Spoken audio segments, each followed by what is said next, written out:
I think there's two ways to lead, and both can actually be pretty effective. It's fear or respect. See, fear is actually a very powerful motivator. Don't speed, you'll get a ticket. Don't play in traffic, you'll get hit by a car. I mean, you can get a lot of people to do what you want them to do by fear. A lot of employers work this way. Do what you're told or you'll get fired. Work hard or we'll let you go. It works for a little bit, but I think a better motivator is respect. People that do what you tell them to do because they respect you. I feel like a lot of times in coaching, you see the fear type coaches that yell at you and chew you out. If you make this mistake, you'll get cut. You'll never play for this team. You'll never play in this league. You know, you see that all the time. But I loved watching Tony Dungy coach when he was with the Colts. Now Hall of Fame coach Tony Dungy. And even with the Tampa Bay Buccaneers, and especially with the Colts when he won a Super Bowl, but he never had to yell. People weren't afraid. They respected Tony Dungy. They wanted to play for him. They wanted to play hard for him. They respected him. Fear can be powerful, but respect will last a whole lot longer. Fear will only get you so far. I think it's important, if you are in a leadership position, think about how you want to lead. Do you want people doing what you tell them to do just because they're afraid that something bad might happen if they don't? Or would you rather they respect you and do what you're asking them to do because of that love and respect they have for you?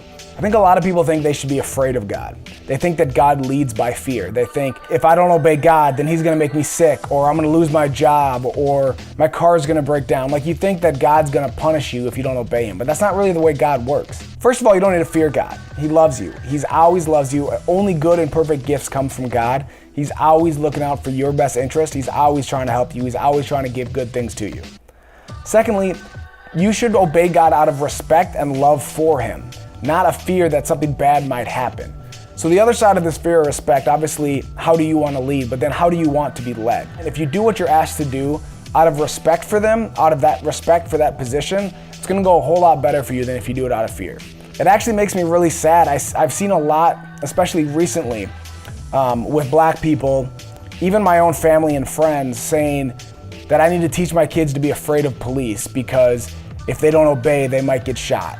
And I don't think that's right. I don't think that's healthy. I don't think you should be afraid of police. You should respect them. If you respect their authority, and you should teach your kids to obey them, but not out of fear, but out of respect, because they're the authority and that's what you do. And if you obey them out of respect, if you respectfully obey the orders that the people in authority give you, then the bad things won't happen. You'll get the same results out of fear or respect. You'll get the same results. You'll do what you've been asked to do. But it's so much healthier and it lasts longer and it's so much more effective if you lead and are led out of respect instead of fear.